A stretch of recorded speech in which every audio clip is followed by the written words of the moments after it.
Hello students, आज हम ऋण पत्रों के निर्गमन और शोधन इस टॉपिक में ऋण पत्रों के शोधन की विभिन्न विधियों को समझने का प्रयास करेंगे। विभिन्न जो विधियां बताई गई हैं, सुझाई गई हैं, प्रश्न में जिस विधि से शोधन करने को कहा गया है उस विधि का प्रयोग करते समय फिर किन बातों का ध्यान में रखा जाना चाहिए, कौन सी प्रविष्टियां की जानी चाहिए, उसका प्रभाव कौन से खाते पे किस प्रकार से आना चाहिए, ये आज हम देखेंगे। परंतु मैं इससे पहले कि हम विधियों को समझें, ये बात आप पहले से जान लीजिए कि ऋण पत्रों के निर्गमन, उस पे डिस्काउंट या प्रीमियम या शोधन पर प्रीमियम, वार्षिक रूप से ब्याज, उनका जो loss on issue of debenture से उसका अपलेखन, ब्याज का हस्तांतरण, ये सारी प्रविष्टियां ठीक उसी प्रकार से अब भी होंगी जैसे हमने पिछले वीडियो में समझा था। यहां पर केवल अतिरिक्त प्रविष्टियां और होंगी, जैसे कि शोधन की विधि है। रिडेम्पशन मेथड के अकॉर्डिंगली कुछ प्रविष्टियां और उस पर्टिकुलर मेथड में जो है वो एडिशनल होंगी। बाकी सारी प्रविष्टियां जैसे पिछली वीडियो में हमने देखी, वो प्रश्नानुसार जैसे भी स्थिति हमने दी गई है उस तरीके से प्रविष्टियां वो उसी प्रकार से करते रहना है।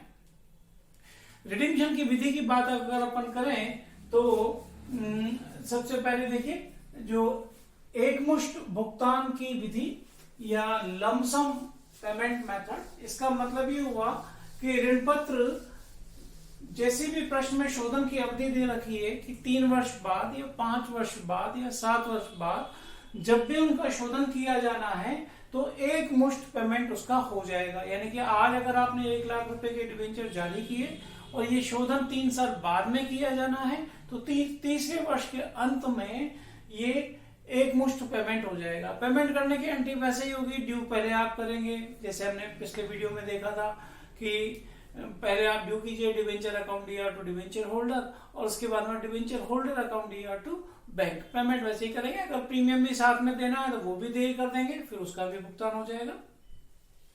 यहाँ पर बात केवल हम कर रहे हैं जो रिडेम्पशन की जो मेथड है उस पर्टिकुलर मेथड को अपनाने से कौन सी प्रविष्टियां और अपने को करनी पड़ेगी, और अगर खाते प्रश्न में पूछे गए तो किस खाते में वो संबंधित मद लिखी जाएगी। तो यहाँ पर एकमुश्त भुगतान विधि, लाभों से अगर अपन शोधन करते हैं तो एक प्रविष्टि हमें करनी पड़ेगी, P&L, profit and loss appropriation,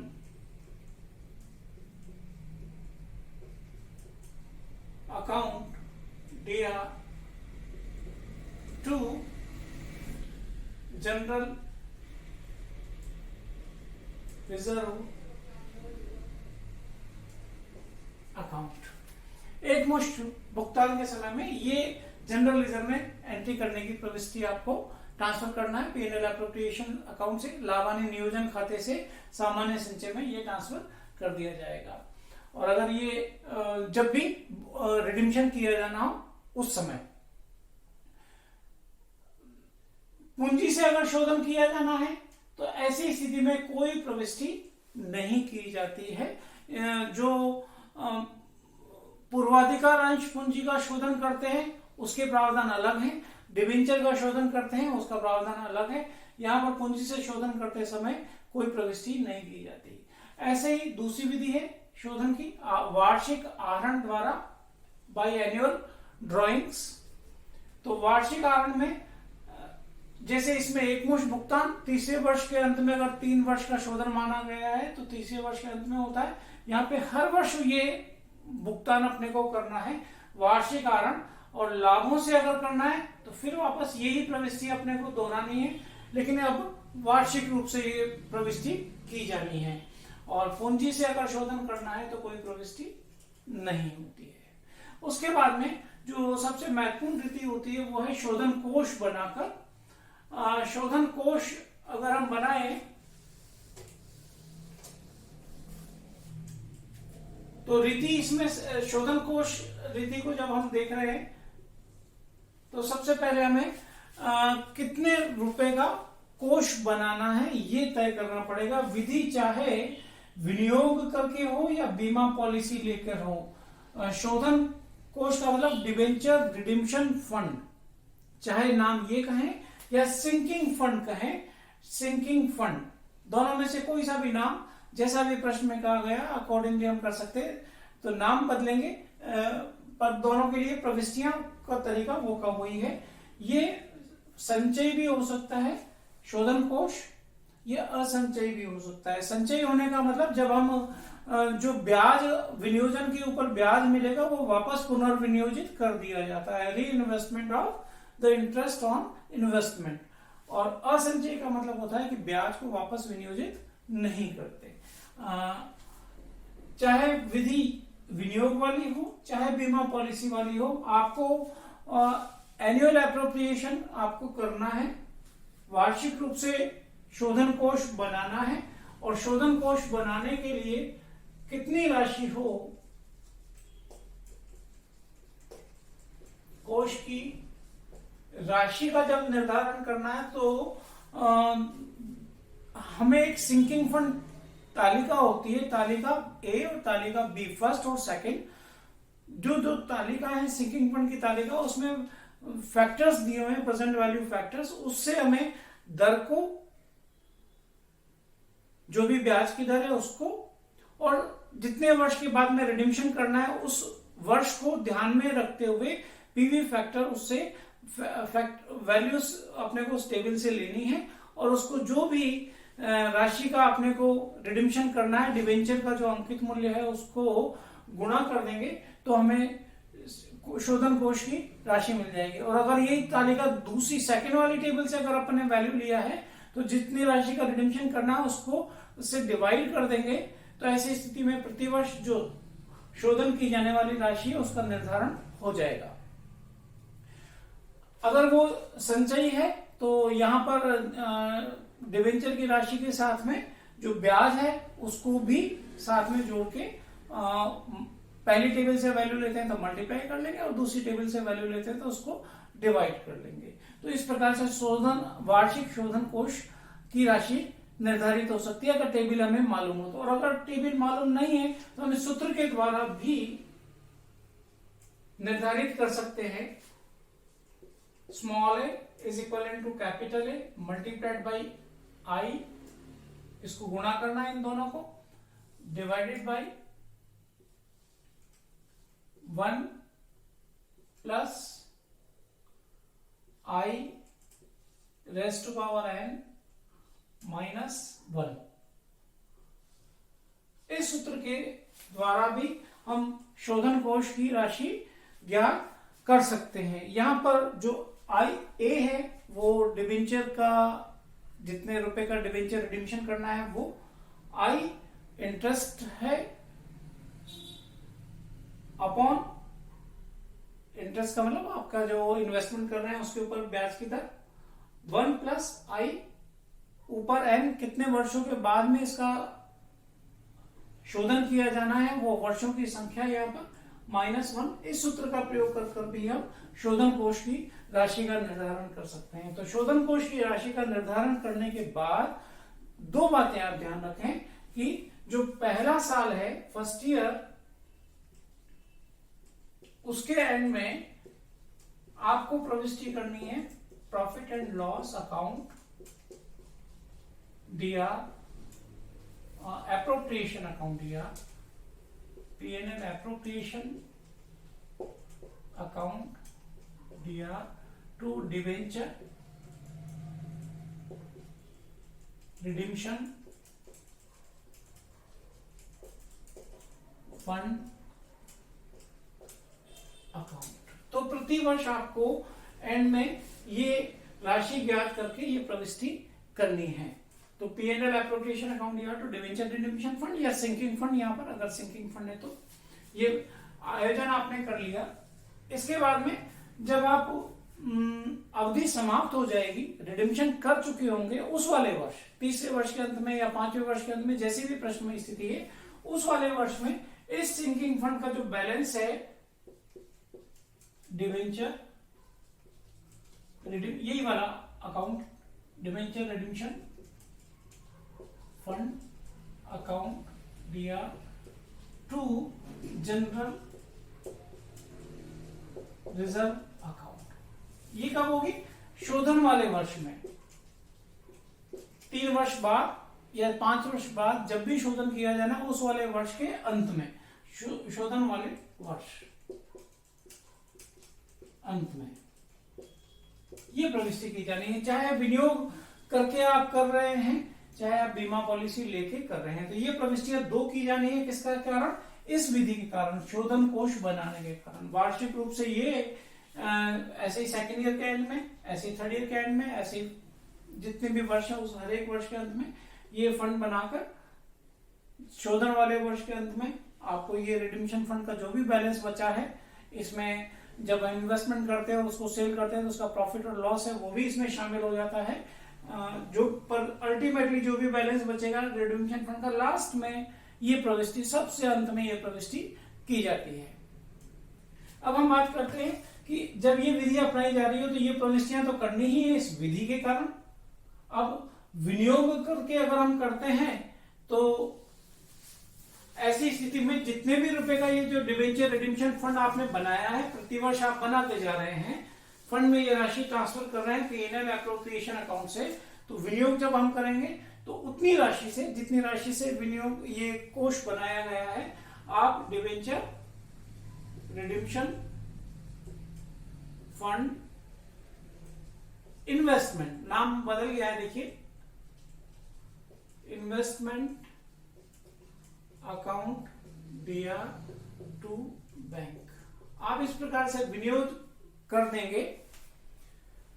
ये जब हम इन्वेस्टमेंट मेथड की बात कर रहे हैं उस समय की बात है, और ये फर्स्ट ईयर के एंड में की जाती है, अंत में ये प्रविष्टि की जाती है।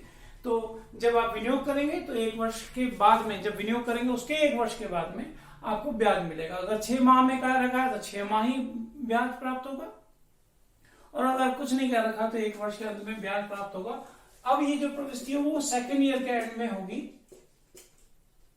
कौन सी? इसके ऊपर ब्याज प्राप्त होने की। तो इंटरेस्ट ऑन, वापस यही लिखा है, debenture redemption fund investment account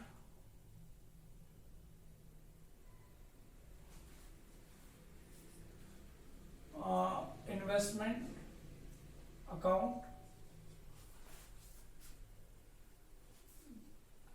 प्राप्त हो जाएगा। ये अपने को पैसा अपन डायरेक्ट ड्यू करके प्राप्त भी कर सकते हैं और प्राप्त भी कर सकते हैं। तो बैंक अकाउंट DR,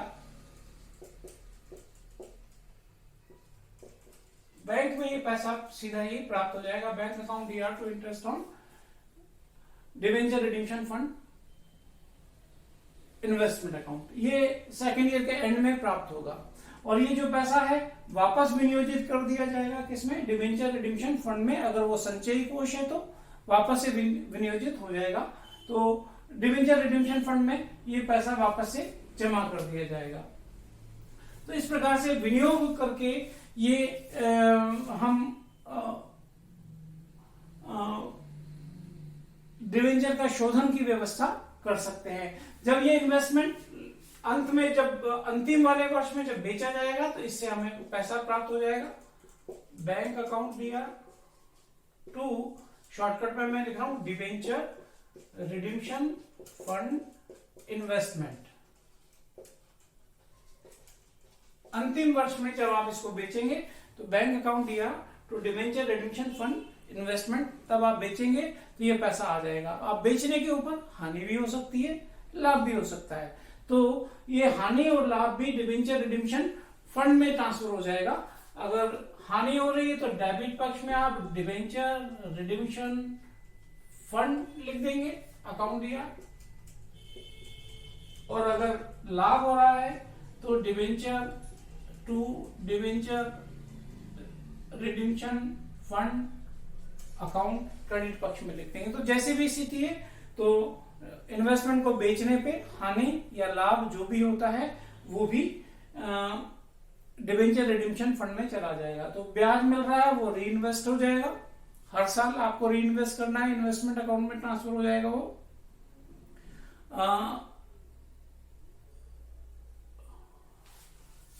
इंटरेस्ट जो है वो इंटरेस्ट री इन्वेस्टमेंट की एंट्री में बोल देता हूं, interest on debenture fund investment, ये जो है उसको आप डेबिट करें और टू डिबेंचर रिडीम्पशन रिजर्व या फंड क्रेडिट साइड में आ जाएगा और ये पैसा उसमें जमा हो जाएगा। तो विनियोग करने पर ये प्रविष्टियां आपको और सावधानी से करनी है। प्रत्येक वर्ष आयोजन करना और वर्ष अंतिम वर्ष में वो जो प्रविष्टि है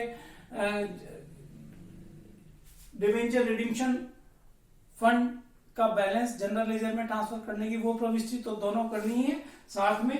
चूंकि विधि है विनियोग करके, तो विनियोग करें, उस पर ब्याज प्राप्त करें, ब्याज को री इन्वेस्ट वापस इसी अकाउंट में करें और लास्ट वाले वर्ष में इन्वेस्टमेंट को बेचे, उसको उससे फायदा होता है तो, और अगर नुकसान होता है तो फायदा यहाँ है ये क्रेडिट पक्ष में और नुकसान है तो उसको डिबेंचर रिडेम्पशन फंड या सिंकिंग फंड जो भी नाम आपने उस प्रश्न में लिया है उसमें जमा या नाम कर दे।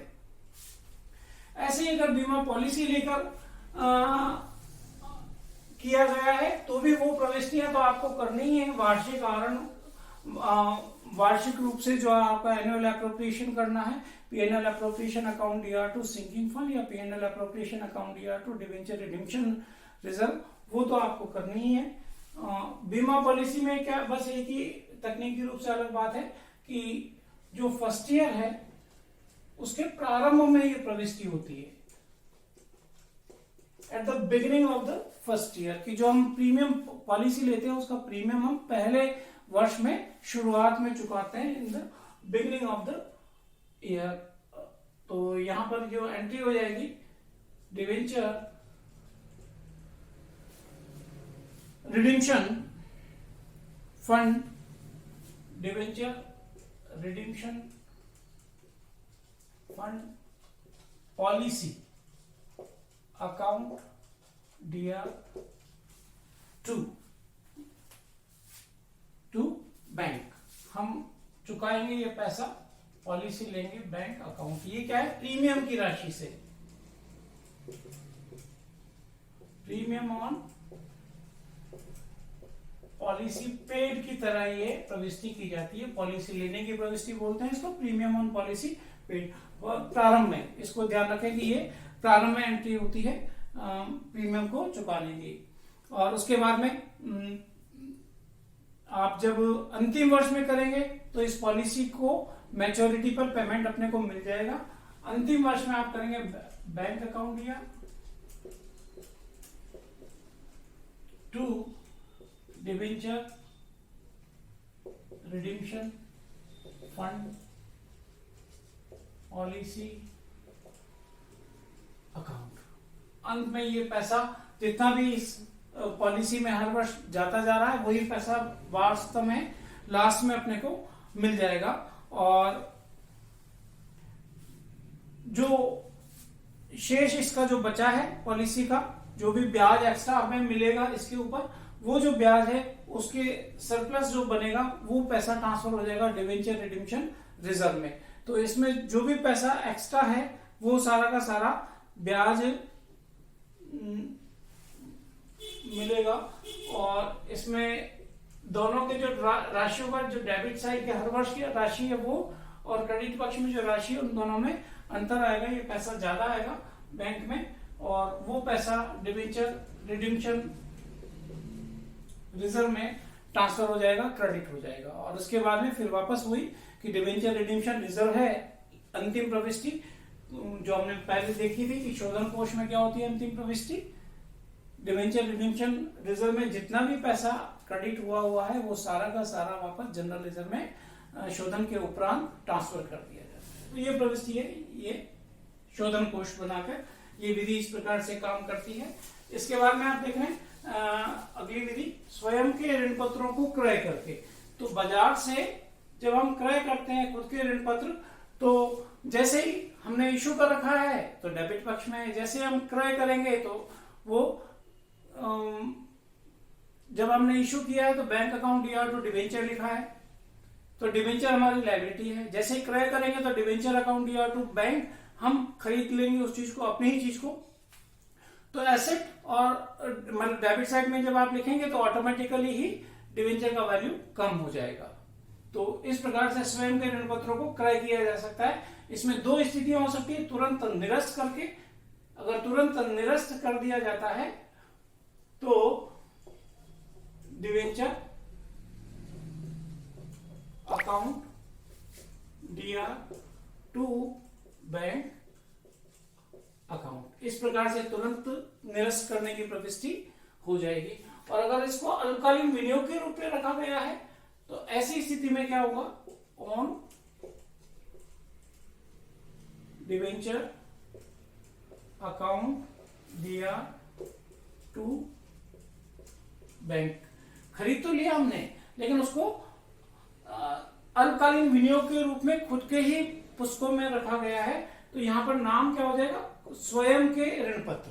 तो ये एसेट पक्ष में आता रहेगा। जैसे जैसे आप शोधन करते जाएंगे ये क्रेडिट पक्ष में और डिवेंचर डेबिट पक्ष में आ जाएगा। तो फिर उसके बाद में शोधन के समय डिवेंचर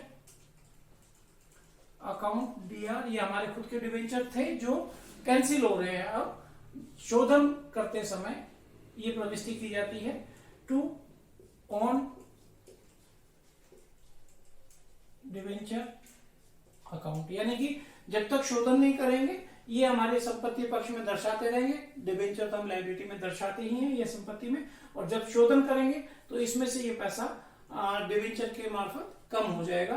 तो ये वैल्यू रिड्यूस हो जाएगी और डिवेंचर की वैल्यू भी रिड्यूस हो जाएगी। तो इस प्रकार से अल्पकालीन विनियोग के रूप में रखकर भी शोधन कर सकता है। इन दोनों ही स्थितियों में एक बात और है कि ये विद SF सिंकिंग फंड हो सकते हैं और ये विदाउट SF बिना सिंकिंग फंड के भी ये प्रविष्टि कर सकते हैं। अगर बिना सिंकिंग फंड के हैं तो कोई विशेष बात ही नहीं है, और अगर विद SF है तो ध्यान रखें कि इसमें भी सिंकिंग फंड बनाने की प्रविष्टि, वैसे ही P&L appropriation account DR to sinking fund. और जब भी शोधन समाप्त हो जाए उस शोधन के बाद में आप sinking fund account DR to general reserve, वो प्रविष्टियां दोनों जो हमने शुरू में इसमें देखी थी वो प्रविष्टियां अपने को फिर इनके साथ में भी करनी पड़ेगी। तो ये तुरंत निरस्त करने की प्रविष्टि और अल्पकालीन विनियोग के रूप में रख के जब खरीदे तब ये, और कैंसिल करें या शोधन करें उस समय ये प्रविष्टि की जाती है। साथ में सिंकिंग फंड अगर हो तो सिंकिंग फंड की वो दोनों प्रविष्टियां वार्षिक रूप से जो P&L appropriation account DR to sinking fund या डिवेंचर रिडीम्पशन रिजर्व, जो भी आप नाम दे रहे हैं उससे, और फिर शोधन के उपरांत जब सारा कार्य समाप्त हो जाए शोधन का तो सिंकिंग फंड का बैलेंस जनरल रिजर्व में ट्रांसफर करने की प्रविष्टि वो भी साथ में होती है। अंतिम है अंशों में परिवर्तन के द्वारा बाय कन्वर्जन इन शेयर्स। तो डिवेंचर को शेयर कैपिटल के रूप में कन्वर्ट कर दें तो ऐसे शोधन ऐसे हो जाएगा, debenture account DR to share capital account. तो डिवेंचर तो कैंसिल हो जाएंगे, रिडीम्ड हो जाएंगे, और शेयर कैपिटल लायबिलिटी पक्ष में आ जाएगी। इस प्रकार से ये शोधन की सारी विधियां हमने देखी हैं और उनकी विशेष बातों को हमने ध्यान में रखना है प्रविष्टि करते समय। और अगर खाते बनाने को कहा गया है तो संबंधित खाते में फॉर एग्जाम्पल डिवेंचर अकाउंट आप बना रहे हैं तो उसमें आप क्या लिखेंगे, टू शेयर कैपिटल, और बैलेंस जो भी पुराना डिवेंचर अगर ओपनिंग बैलेंस आ रहा है तो उससे रिड्यूस हो जाएगा, नहीं तो बैलेंस शीट में चला जाएगा। ऐसे शेयर कैपिटल में क्या लिखेंगे, शेयर कैपिटल अकाउंट अगर आप बना रहे हैं तो उसमें आप लिखेंगे बाय डिवेंचर अकाउंट। तो इस प्रकार से आप खाते पूछे हैं तो खाते बनाइए, और विभिन्न विधियों की प्रविष्टियां अगर पूछी हैं तो उस प्रश्न में दी गई विधि के अनुसार प्रविष्टि को कीजिए। धन्यवाद।